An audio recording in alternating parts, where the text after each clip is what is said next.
how and why Amazon are so successful in such a relatively short period of time.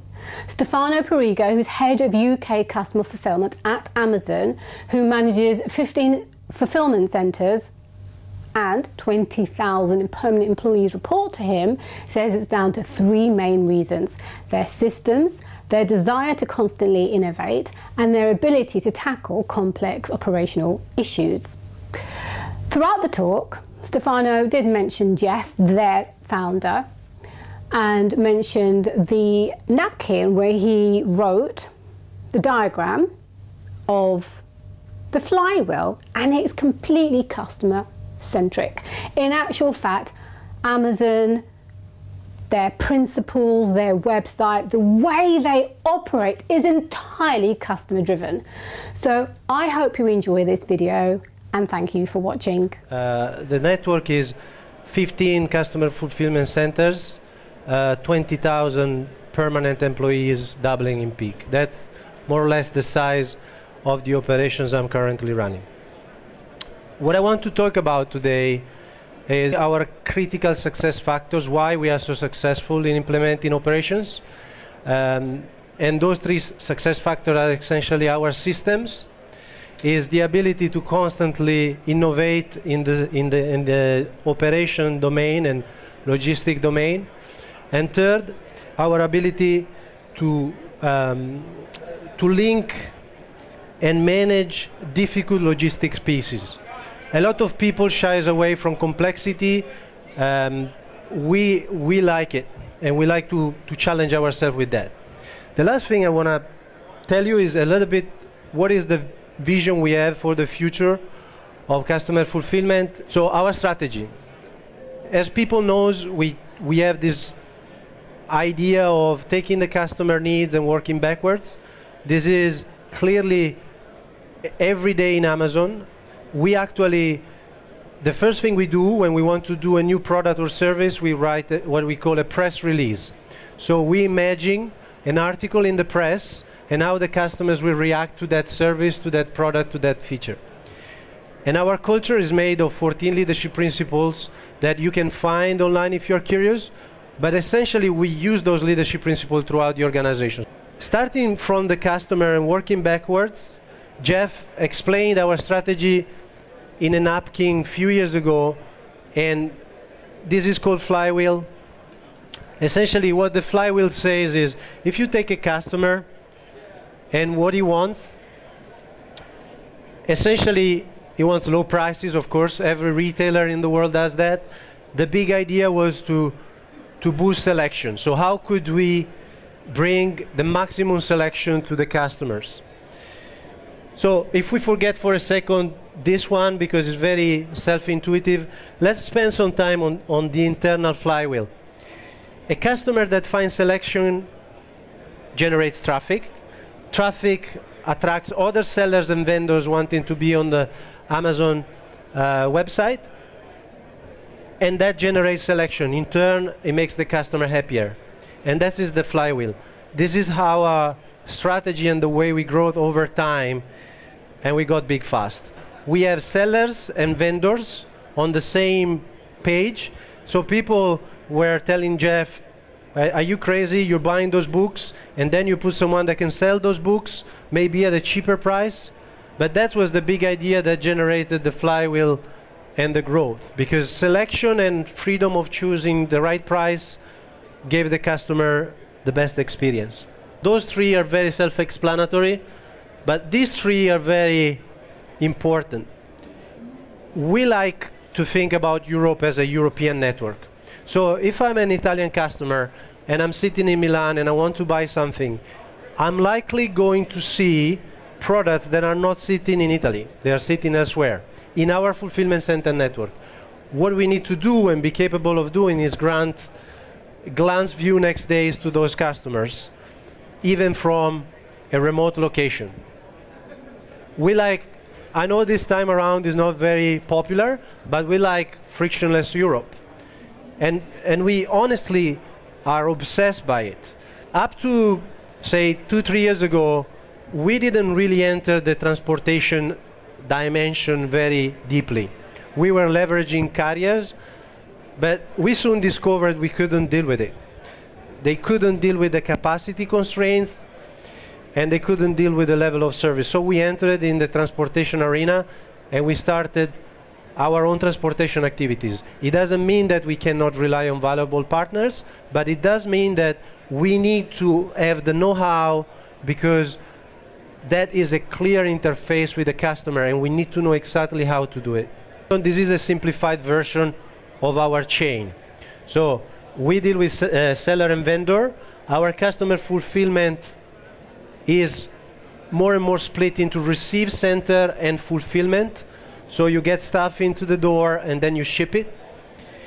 You got a set of services, and controlling sortation is very important in terms of customer experience. And then you have delivery services, whether it is Amazon, a carrier, Amazon Flex. How operations are organized within Amazon. So this is retail and FBA. To oversimplify, these people here decides the offer, negotiate with a vendor, or interact with the sellers. Operations covers supply chain, fulfillment, transportation, customer service, and one thing that is not there that is called delivery experience. More precisely, as well as the traditional Amazon network, you will notice that we are starting to develop specialty networks. In order to reach customers, we are more and more developing Prime Now, Fresh, Pantry, Books. So this strategy is looking at the opportunity to reach customers with different needs through different networks. There is a sentence that Jeff used a while ago I like. A customer will be loyal to us up until he makes or she makes a better experience elsewhere. What I want to convey here is a very simple message. Amazon never ever gave away the keys to its core systems. We design and deploy our operation systems ourselves. The concept of Amazon Prime existed before we were capable of doing it. So in the head of Jeff and few others, they had this idea of Prime. But they say, we cannot do it. Why? Because there is no system capable of delivering Prime. There is no machine handling available and capable of doing what we need to do to deliver Prime. And by the way, there is very limited technology available to deploy Prime in terms of web interface. So they had to wait actually to 2004, 2005, when those pieces started to come together to deploy that.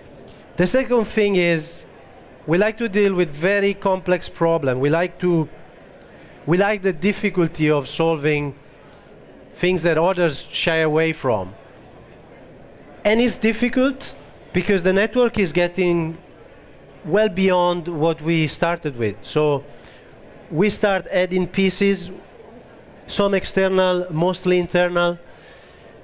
And this is just an idea of the UK, 15 customer fulfillment centers, 6 source centers, and 40 delivery stations. So we are deploying a full network. And the more you get dots on the map, the more the network gets complex. So you start thinking, right, but soft lines needs a dedicated structure. I have robotics. I have no robotics buildings. I have heavy-duty buildings. I have slow-moving buildings. I use third-party logistics for a small subset of products. And then I'm partnering with postal express carriers, third-party hubs. I am doing the line haul. And finally, I use third parties and I use Amazon Logistics to deliver. And we had to innovate to sustain that. To give you a data point, when I started in 2011, it will take me 3 hours to pick in a fulfillment center 100 units and put those 100 units on a truck. So from pick, what we call click to ship, it was in the region of 4 or 5 hours. Now with the robotic buildings, you can click and ship in the region of 30 minutes. If we now move away from our core critical success factors and we look into the future and where we are, definitely robotics is key.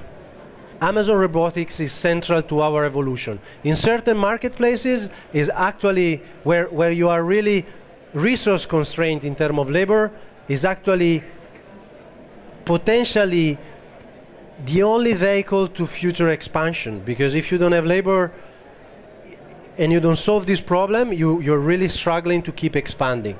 And this configuration allows you to essentially kill picking and stowing, letting you do the packing and the receiving. Imagine a football pitch. We don't move in the pitch, we just stay on the border now. And the players are the orange robots. That's what happens. IoT is important and will be important more and more, increasingly important. Voice. You probably know Alexa, but applications of Alexa are well beyond your customer interface. The other dimension that I like to mention is the interface, the transportation interface with the customer. As you know, we have airplanes in the US. You heard about drones, but there is more. There is more to come, and that is actually crucial. How you make this interface seamless is absolutely crucial to the customer experience. Question is still day one. It's still day one because essentially the e-commerce is in its infancy. And we use this motto, is still day one, when we invent something new and we try to implement it. But when we say e-commerce is in its infancy, it's because if I only take Amazon, we are present in 5 or 6 European countries. There are 300 million consumers in Europe. Wasn't Stefano's talk brilliant? I love the fact that he gave so many insights into what Amazon does, because that gives us the ability to think about what we're doing. And I also love the fact that he said that he does not shy away from a problem. Because I think we do. When we see a problem, we think, let's just stop there. But really, we shouldn't, because how much more rewarding is it to solve a problem? It's going to be so much more rewarding than doing the same old thing every day. I mean, that's boring, right? So that's really amazing. But also what was really interesting was the fact that Jeff says, if you do not fulfill the customer's experience, they'll go elsewhere. And of course they will. So I hope you enjoyed this video. Please subscribe to see more, and thank you for watching.